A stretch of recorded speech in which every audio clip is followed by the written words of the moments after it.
Welcome to another episode of the Bourbon Friday Show. I am your host, Christian Johnson, and we got a really great show for you today. So I'm going to just run down some startup news for you, and then we're going to be interviewing Tyler Kelley of Slam Agency as he talks about a new podcast that he has produced. And then also we're going to be talking about digital storytelling and how marketers use that to help their clients. So what is going on with the Dow? We're down 2% by closing bell. I don't know what's happening right now, but something needs to figure that out. So Coffin Foundation is also coming to St. Louis next week. They'll actually be here at T-Rex along with I-10 as part of a listening session. They want to hear from startups about like what issues are they struggling with, what are they doing to succeed, all that. And then also Innovation City podcast has launched this week, and we'll be talking to Tyler Kelley, and he'll be explaining more. I'm going to turn it over to my co-host, and he's going to take it from here. All right. Well, thanks, Christian. I'd like to introduce everybody to Tyler Kelley here from the Slam Agency. And so to get us started, Tyler, first of all, welcome to the show. Thank you for joining us. Definitely appreciate it. So you, let's go right into the podcast, actually. So you just started a new podcast. So tell us about, I think this was in partnership with Venture Café. It is. Yeah, so the Innovation City podcast is, and first of all, thank you both for inviting me on the show. I'm a big fan. Watch you guys every Friday. Oh, thank you. Enjoying my own bourbon in the office, you know what I mean? Yes, participating with us. Yes, exactly. We like that, okay. But Innovation City is a podcast that features the innovators, disruptors, and creators who are changing the way the business happens, not only in St. Louis, but in Miami and perhaps at some point in other cities across the country. We've interviewed and North America. So we interviewed a guy named Ashkin.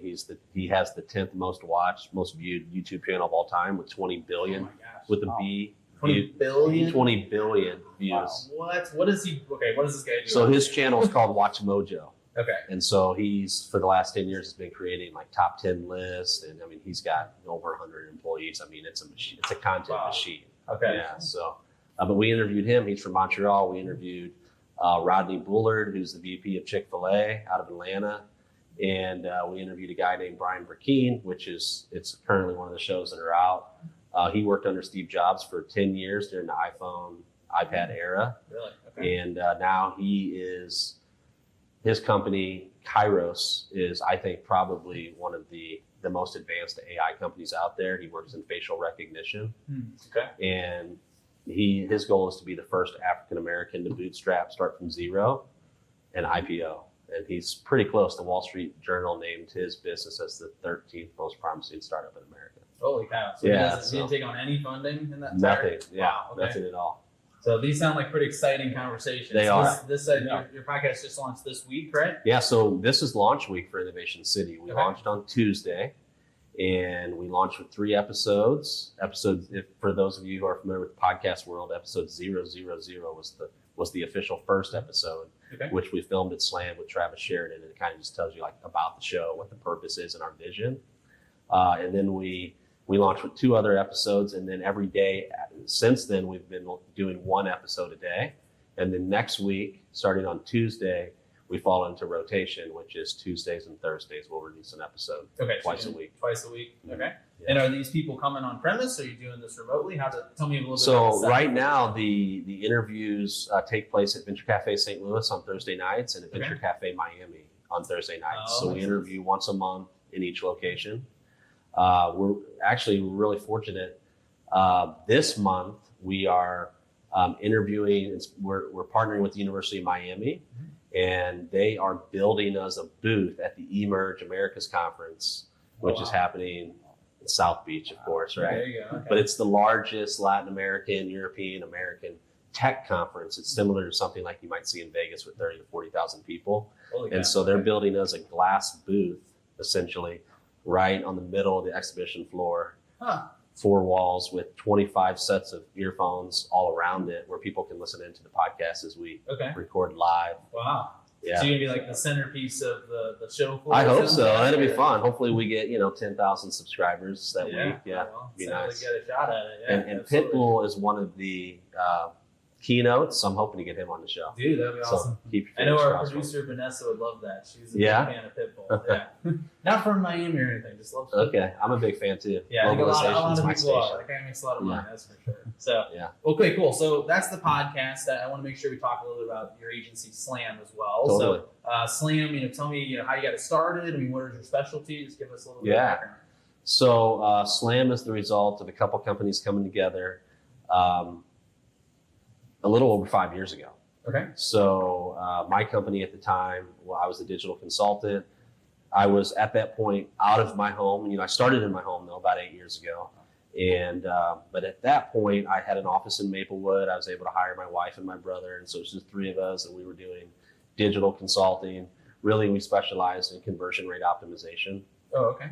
My background's in pay-per-click and SEO, and that was just like the natural next step. Sure. Makes sense. Yeah. And then I met Michael Johnson, and Michael Johnson he is a cinematographer, one of the best in my opinion. Okay. And so we did some work together. I gave him some work, he gave me some work, and we just kind of enjoyed, working together. We had a vision for something bigger. Okay. And over time, this didn't happen instantly, but over like the course of about a year or so, we were like, let's do something together, and that's kind of where Slam came from. Yeah, it's awesome. It sounds like that's the right combination of skills, especially right now, right? Because everything's about video, it's Totally. about cinematography. That sounds like an awesome skill set to add, and then understanding conversion and online just advertising in general. That's kind of the two things you need in this economy right now, right? Totally. Yeah. I think it was perfect timing just to do something bigger than ourselves. You can only take a business so far when you're on your own. Sure. And Slam really, we've had amazing momentum ever since we launched. We've had a lot of amazing opportunities. Yeah, that sounds like it. We've been able to execute on those. And so it's been a fun ride. So you guys specialize in content marketing, is that right? Yeah. So when we started out 5 years ago, we decided to just do everything for everybody. Yeah, of Like course. like most small Yep, businesses. that's why we were there too. Yeah. And so at that time, we would say, hey, we're a full service digital agency. But now we really try to focus in on content marketing. Okay. And for us, that means content development, social media, and paid media. And that's it. We don't stray too far outside of those three boxes. Yeah, I think that's a good point for anybody that's thinking about starting a business and listening to this right now, is that it is always tempting to do everything, right? Because somebody, can you try this for me? Can you do that for me? And you just want to say yes and take their money, right? Yeah. Why do you think it helps to niche and to have kind of a focus, certain things you will do and a whole bunch of things you won't do? I think the obvious answer is it allows you to get extremely better at what it is that you focus in on. So like if you do everything, you can only be a little good. You can't be the best. And so our advisor, his name's Tim Sanders.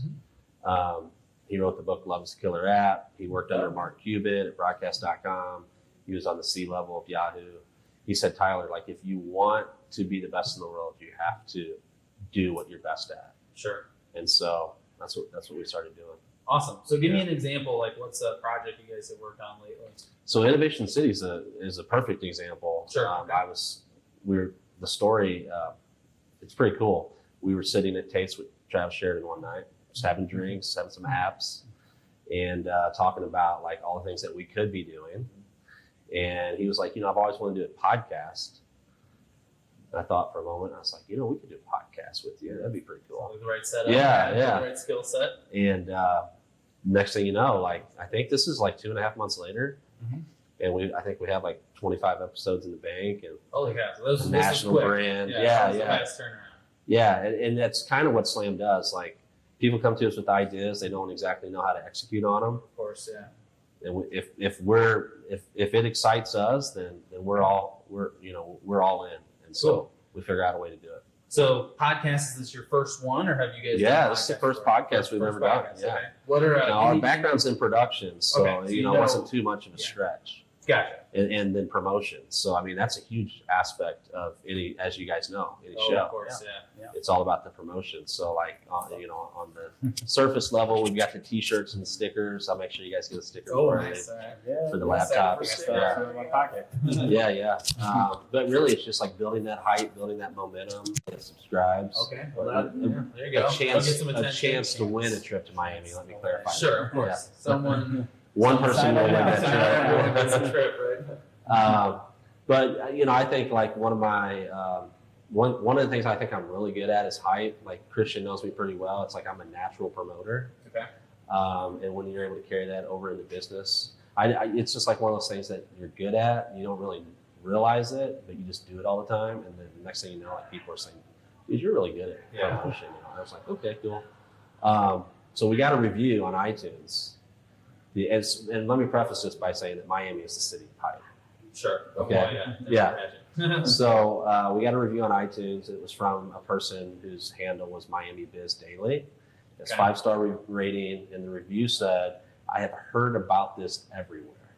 Really? Yeah. That's what you want to hear. Yeah. That's awesome. So on the hype level, I was like, wow, we kind of like out-hyped Miami if everyone's talking about this. So you cut through all the noise in Miami somehow. Yeah. Were there anything in particular you did that was like really successful in terms of hyping it up? I'm still thinking about that. Like, I mean, there's a bunch, and actually I'm giving a talk at Venture Cafe in May, just about like the whole process, like from start to May, essentially. But the rest of that review, he said, worth the listen, better than the hype. And for me, that's a major compliment. That was because the first review you got? And it's like the 4th or 5th review. Okay, that's but awesome. For Miami, that's the city of hype. Not only did we out-hype the promoters down there, but we also delivered on the hype. So I thought that was pretty cool. Wow, it's really saying. Well, I got to listen to these episodes. Yeah, totally. Check it out. Yeah. All right. Well, it looks like we got Eric here. Joining us for a second. Let's make a little bit of room. So thanks for stopping by, Eric. A little bit here, but why don't you tell us? You're the resident expert. So tell us a little about this bourbon we got going on. So, we're having a little event here at T-Rex. The ONA is having a digital storytelling thing, and every bottle of bourbon has its own story, really. So this is Basil Hayden, and it's produced by Jim Beam, and it's one of their 4 of their small batch line. The other 3 being Knob Creek, Booker's, and Baker's. Basil Hayden is a really old name in bourbon. If you've ever also heard the term Old Granddad, I have, yeah. That is Basil Hayden. Oh, it is, okay. Yep. And so this bourbon is the original recipe for this bourbon has been around almost as long as America. So really? Yeah. Wow. So 1796. Okay. Kind of there. And in addition to every bourbon has its own story, like a bottle can tell you things. So something like I can tell from this bottle, that it's more than 2 years old, or at least 2 years old, because it says it's straight bourbon. I can also tell that it's more than 4 years old because it doesn't have an age statement on it. Okay.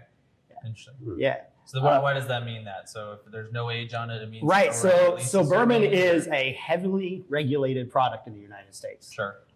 Just because after Prohibition, people were putting out bad products.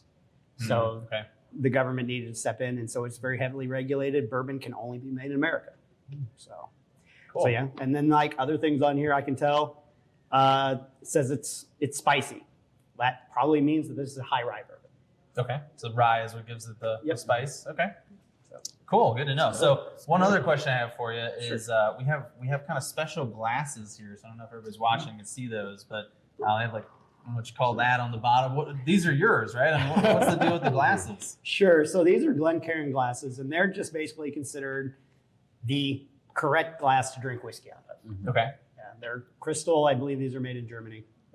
Nice. Now, I know Gary Heingartner a couple weeks ago was giving us some trouble about the glasses we had. He legitimately, the right glasses? These are the right glasses. Okay. He literally walked into the kitchen while I was rinsing off the other glasses and asked me whether I had any Glencairn glasses. Really? Okay. Well, Gary, if you're watching, here you go. We did it. We figured it out.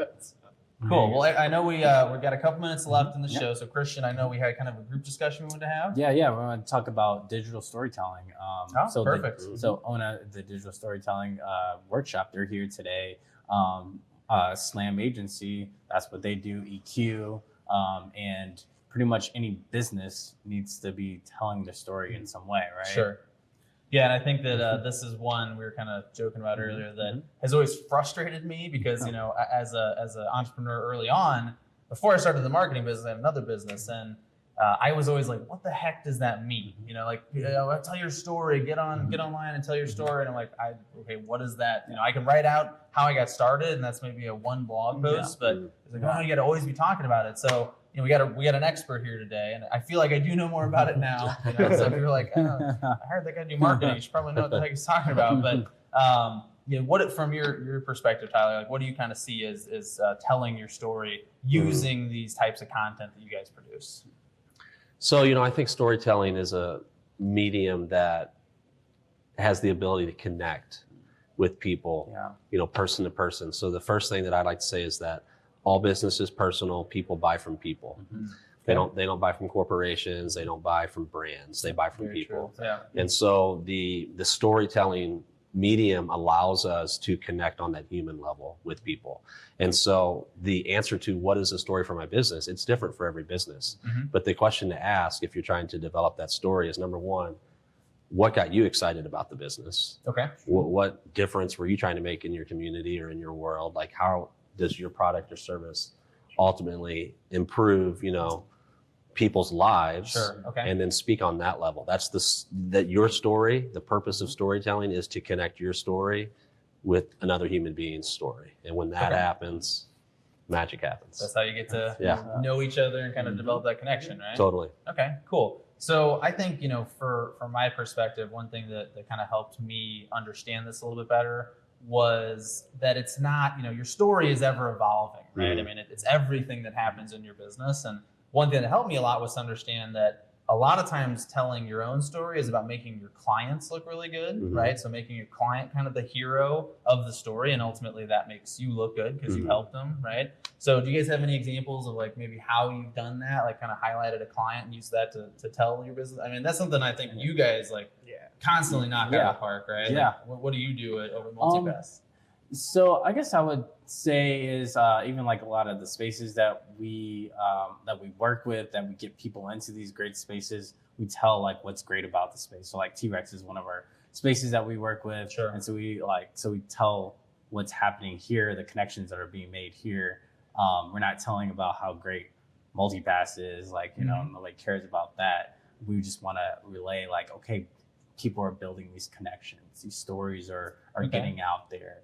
People are doing business with people. Oh, okay. So I think like maybe the Bourbon Friday show is a good example of that, right? Like we're here in T-Rex, seeing this go on is a great way to promote T-Rex, but T-Rex isn't out there saying, we're so great, we have these meetings happening. Exactly. Right? So Eric, I mean, in your case, I mean, you specialize in kind of the website side of all this. So what do you do to kind of implement that storytelling?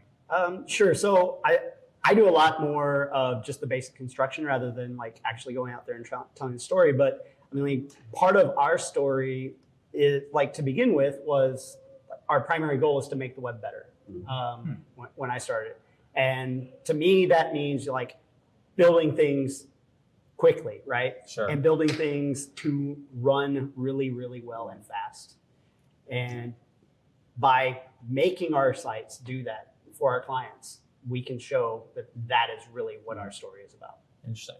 Yeah, I think that's a good point. That, and you probably see this with like the content development, is that you have the story and then you also have how you deliver it. And then I know you were talking about promoting it as well, right? So what are some of the most effective things that you're doing for your clients to promote their story and kind of get it out there into the public? I think distribution is key. I think I read that there's 46 billion pieces of content that are created every day. Every day. Holy crap. So my question is, if you make a video and no one sees it, does it really exist? Yeah. Right. That's a good point. So really it's about, you can make the most perfect, in the music business, this is key. Like, you have some amazingly talented people, but no one ever hears their music because they don't know how to promote themselves. So really, once you create that story, it's time to figure out how to get in front of people. Sure. And that's an ever evolving process because it's always changing. Yeah, what works today doesn't necessarily work tomorrow. Exactly. Right? Is there anything that's like right now kind of killing it? I mean, we use a lot of Facebook ads, which seem to work pretty well. Is there anything else? Yeah, I think Facebook is key. I mean, rule number one, go to where the people are. Yep. You know what I mean? Absolutely. It's as simple as that. Cool. All right, well, we're getting the signal that we're running out of time for the show today. So I don't know. Did you want to close it out or? Yeah, I mean, like, just thank you guys so much. It's really important to really tell your story. And as Tyler said, get it in front of people.